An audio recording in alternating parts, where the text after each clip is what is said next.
Hey everybody, I'm your host, Jacky Blisson. Thanks for joining me. Today we're going to be talking about tannins. What are they and why do wine geeks love them so much?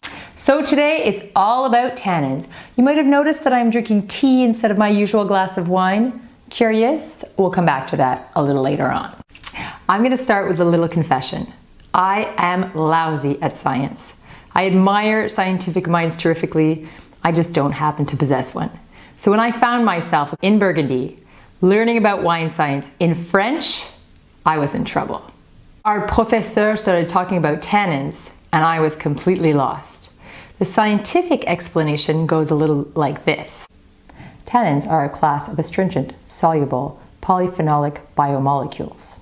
Yep, my brain just switched off too. So let's break that down into simpler terms. Polyphenols, or tannins, are just organic compounds. These substances are found in all kinds of foods, like berries, barleys, nuts, spices, like cinnamon and cloves, dark chocolate, tea. In wine grapes, they're found on the skin, in the seed, and on the stems. Tannins don't have any flavor, but they're quite astringent. They give a kind of a bitter, drying sensation on the palate. You might have noticed that white wine doesn't have a whole lot of this bitter, drying sensation, and that's because white wines are pressed off the grapes first, off the skins, the pips, the stems, and just the juice ferments. Whereas with red wine, there's also pigments in that grape skin, and so red wines are fermented with their skins to get all of that color and also the tannins. So different red wines have different tannin levels. You might have noticed, if you make yourself a cup of black tea, that if you leave the tea bag in for too long, it steeps for too long, it has a really strong bitter sensation. That's tannin. So think about it in terms of red wine. If a red wine is left to macerate on its skins for a really long time, that tannic sensation will appear more strong. But that really depends on the grape. There are grapes that are just naturally more tannic than others. Pinot Noir, Gamay, Grenache, these are all examples of grapes that don't have a whole lot of tannin for the most part. On the other hand, Nebbiolo, Syrah, Cabernet Sauvignon, Petit Verdot, Malbec, these are all grapes that are higher in tannin, so you're going to get more of that powerful drying sensation from them. So you may be wondering what's to love about a tannic wine. If it's bitter and drying, that sounds pretty unpleasant. Why would I want that in my wine?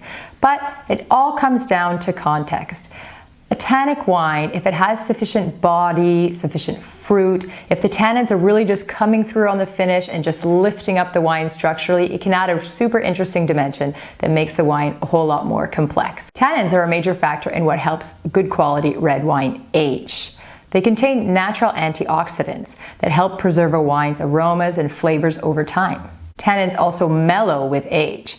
So if you're tasting a really youthful wine that's very tannic, take a Barolo for example, it might seem incredibly tannic, like sandpaper on your tongue. But if you leave it 5 to 10 years, those tannins are really going to mellow out and soften and be really enjoyable.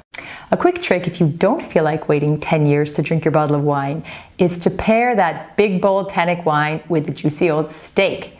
The protein in the steak is going to bind with that tannin and make it seem a lot softer and more mellow on the palate. As always, thanks for watching. If you like the video and you want to see more, please don't be shy. Subscribe, share, like, and all those wonderful things.